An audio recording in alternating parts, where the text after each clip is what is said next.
What do you know? What do you know, YouTube? Tell y'all what I know. Got a load update. So, not gonna drag this out tonight. I'm wore out, tired. Had a long day of running the back roads, running a bunch of US highways and state highways. It's just a long day. So, this load kind of drug out a little bit, and I'll kind of explain. I'm still on track, still on, my schedule, still on schedule and all that, but ended up with a few extra miles on this one. So we unloaded in McCalla, Alabama, and this was at a big DC. It was supposed to be a drop and hook, and they informed me that Schneider was in trailer pool violation, so they wouldn't release an empty to me. So I had to do the whole empty trailer search. So from McCalla, I bobtailed 105 miles to Montgomery, Alabama, where I found an empty trailer. And then from there, I deadheaded the 156 miles from Montgomery, Alabama to Jackson, Alabama. In Jackson, Alabama, I did a live load. This load ended up weighing 39,900 pounds. So, Jackson, Alabama, going to Russellville, Arkansas. This will be a live unload tomorrow morning, which was 515 miles loaded. So, with the empty trailer, deadhead, loaded miles, 776 total miles. So the rate on this was $1,602.75. So with all that, my total rate per mile was $206 per mile. Now, when I booked this load without the empty trailer search, my rate per mile should have been about $238 per mile. I've had somebody ask me about whether or not they pay us to chase down empty trailers. I tried to find the information on it. I know that they do. It's kind of like on a scale though. I think from like 0 to 50 miles, I think we kind of eat it. From 50 to 100 miles out of route is, I want to say it was like $25. Then 100 to 150 or something like that is $50. It might have changed. It might be 50 to 100 is $50. If that's the case, if they pay me $50 on this load, that'll bump my rate per mile to like 212. So it'll help a little bit. They have paid me in the past on some. I've been paid $50 on one before. I got paid $25 on another. Something I didn't mention before, whenever I was going home for Christmas, they had me drop my trailer off at a customer's yard, and it was en route to the house.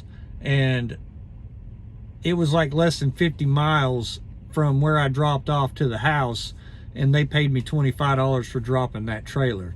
So they do pay us. I just don't see it a lot, and I don't really bank on it. The way I look at it is, if they pay me, it's kind of like a little bonus. Every little bit helps, but I don't really figure it into my numbers. If I get it, I get it. If I don't get it, granted, it's kind of irritating, but that's kind of like with Prime. Whenever I was with Prime, every once in a while we get held up at customers, and there was no guarantee that we would get detention. If the customer paid it, then we got it. If they didn't pay it, then we didn't get it. So I never really banked on it. But when I did get it, and that was the thing also with Prime, like, you didn't see it immediately. Like, it may be 3 weeks later, and then all of a sudden you'd see some detention pay for something that happened several weeks back. Kind of, for me, to be honest, some of the detention is part of the reason why, was one of the reasons why I left Prime.